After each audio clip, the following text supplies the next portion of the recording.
Sejak Januari hingga Juni 2022, Bapas Bau-Bau berhasil diversi puluhan anak yang berhadapan dengan hukum.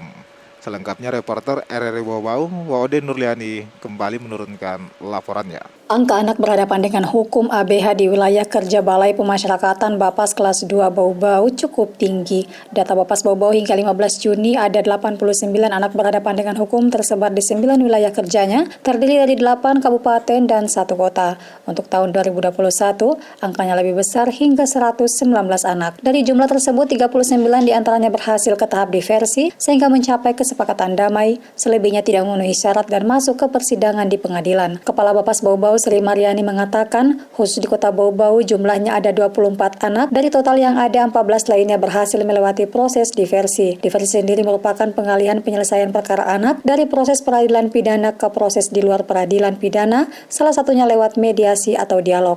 Karena kita memulai tahap-tahap itu. Melaksanakan diversi kita mulai dari kepolisian. Kalau di tingkat kepolisian tidak berhasil, berarti kami akan lanjut nanti di tingkat kejaksaan.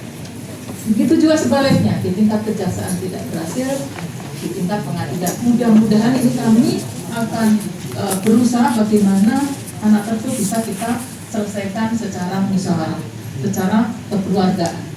Rata-rata tindak pidana yang paling sering dilakukan oleh anak adalah penganiayaan atau kekerasan, pencurian, senjata tajam, hingga pencabulan. Lanjut Mariani, rata-rata tindak pidana paling sering dilakukan oleh anak adalah penganiayaan atau kekerasan, pencurian, senjata tajam, hingga pencabulan. Ia mengatakan pihaknya berupaya memberikan pendampingan dan memfasilitasi ABH dalam proses diversi, dimulai dari kepolisian hingga kejaksaan, agar kasus yang dihadapi si anak berakhir dengan musyawarah dan kekeluargaan demi masa depan si anak lebih baik. Sayangnya, lanjut Mariani, rekomendasi Bapas agar anak mendapatkan pendidikan dan pembimbingan di lingkungan pesantren tidak mendapat respon positif. Seluruh pesantren di Bau-Bau rata-rata menolak rekomendasi tersebut. Untuk itu, ia meminta peran pemerintah daerah dapat memfasilitasi anak berhadapan dengan hukum mendapat ilmu agama di pondok pesantren, karena menurutnya seluruh anak adalah generasi penerus bangsa, apalagi Bau-Bau menuju kota layak anak 2023 mendatang. Waode Nurliani, reporter dari Bau-Bau, melaporkan.